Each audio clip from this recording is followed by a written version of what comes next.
مش عارفه ولا ورا الدنيا.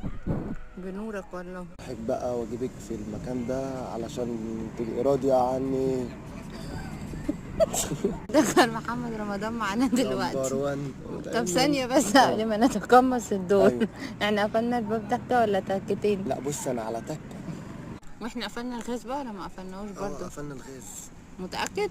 نتكلم شركة الغاز نتأكد. عارف انت بتستهون باللي انا بقوله ليه؟ نفسي تقدر اللي انا بقوله، دي حاجات مهمة على فكرة. طب ده حاجات مهمة جدا طبعا. طب احنا عايزين نغير بقى الجو بقى ونغير بقى المواضيع طب كده استنى بس قبل ما إيه؟ نتعمق في الكلام إيه؟ شوية، احنا قفلنا شباك؟ الشباك هكلم الحرامي اتأكد منه. لما تخرجي في مكان تفصلي عن البيت ولا نروح؟ يا ابني دي حاجات ضرورية للست، لازم الست تبقى عاملاها في حساباتها، ما تنفعش تنزل كده وتقفل الباب زي نستأذنكم بقى نتأكد قفلنا الباب تكتين ولا